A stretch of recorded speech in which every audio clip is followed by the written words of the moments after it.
అందరికీ praise lord. ఈరోజు దేవుని వాగ్దానము, వివేకము కలిగి దేవుని వెతుకువారు కలరేమోనని మన దేవుడు ఆకాశము నుంచి నరులను పరిశీలిస్తున్నాడంట. కీర్తనల గ్రంథం 14వ అధ్యాయం 2వ వచనములో వివేకము కలిగి దేవుణ్ణి వెతుకువారు కలరేమోనని మన దేవుడు ఆకాశం నుంచి నరులందరినీ పరిశీలిస్తున్నాడంట. ఈరోజు చాలామంది భక్తి చేస్తున్నారు, కానీ ఆ భక్తిలో వివేకం లేదు. ఏదో వారికి ఇష్టం వచ్చిన భక్తి, వారు చేసుకున్న భక్తే వారికి రైట్ అని, వాక్యానుసారం లేని భక్తి, లోకానుసారంగా చేస్తున్న భక్తి, వారికి ఇష్టం వచ్చిన భక్తి, వారి అలవాట్లలోని భక్తి, వారికి ఏది కరెక్ట్ అంటే అదే భక్తి. అలాంటి భక్తి చేసి పరలోకం మేము చేరుకుంటామని వారిలో వారే సంతోషిస్తున్నారంట.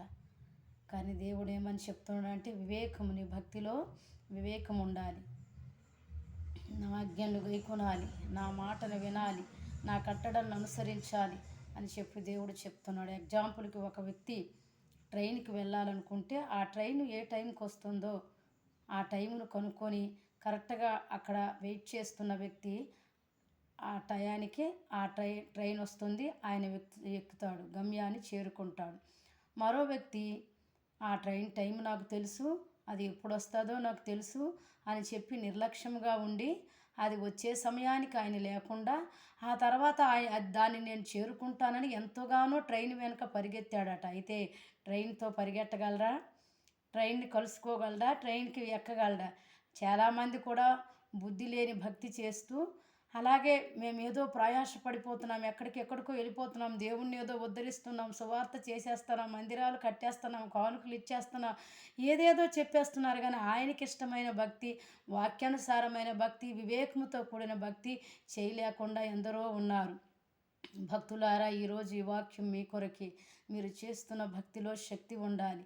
మన దేవుడు ఏమని చెప్తున్నాడంటే, 101వ కీర్తన 6వ వచనంలో ఏమని చెప్తున్నాడంటే, దేశములో నా యొద్ద నివసించినట్లు నమ్మకస్తులను నేను వెతుకుచున్నాను అంటున్నాడు.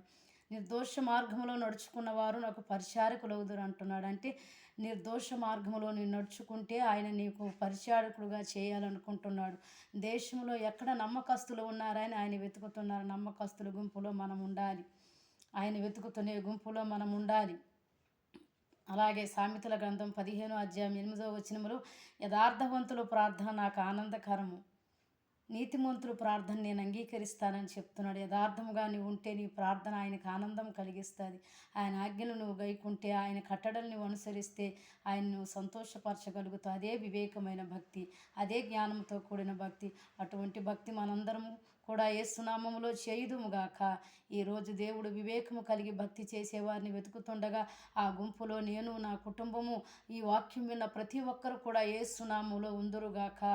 దేవుని ఉద్దేశములు నెరవేర్చుదురుగాక, దేవుని చిత్తాన్ని నెరవేర్చుదురుగాక. దేవుని కృప అధికముగా మన కుటుంబాలకు, మన జీవితాలకు యేసునామములో కలిగి ఉందుముగాక. ఈ వాగ్దానాలు నిత్యముగా, ఈ వాక్యం మన కుటుంబాలలో, జీవితాల్లో నెరవేర్చబడునుగాక.